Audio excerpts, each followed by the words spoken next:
No walking, no running, no rolling, no pushing. The first year was just learning how to sit up straight. The first year was a bed. Imagine half your body cut like a thread and falling away like a long day bleeding into a longer night.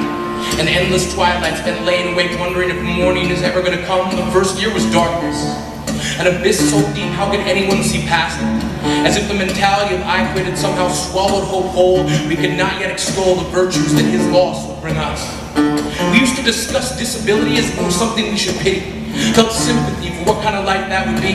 We built a marquee, hoping it would be big enough to keep us sheltered from the reality that this could happen to anyone.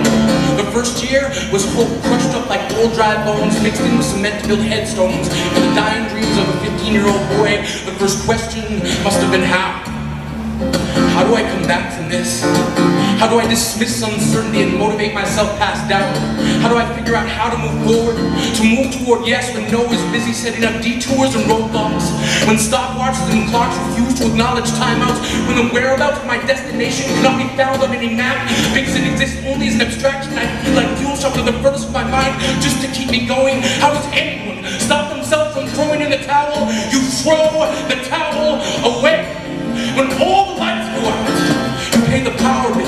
If your glass is half empty, get a refill. You build yourself past uncertainty and you push. So back then, when others were changing channels, he was changing attitudes. Mood shifting past blame and self-pity, he began to push. First command must have been push. And the moment gravity starts to pull, full force you must captain your strength, sending forth commands that defy the impending invasion of even the smallest thought of surrender. You must tender your resignation from resignation and dismiss even the idea of quitting. The first time I saw this done, it was from a sitting position.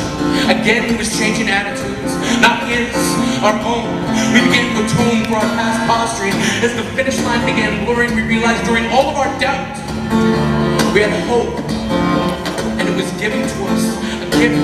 As we watched a dream become realized, we internalized the belief that one can inspire many.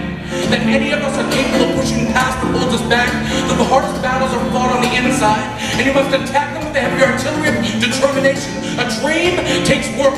Not 9 to 5 lunch and 2 coffee breaks. It takes midnight to midnight. Eyes straight forward and minds at the hindsight. What did I do wrong? What can I do better? You are the center of your goals, so set long and aim further.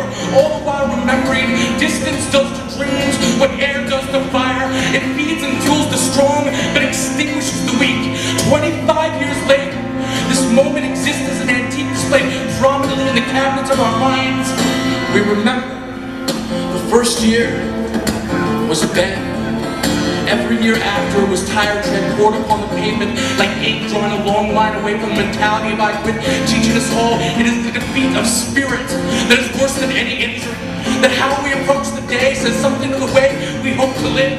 That when we are left with nothing, we will give of ourselves, even if only to remind others. When there's no way over, around, or under, we go through. And those who push give even the mountains someone to look up to.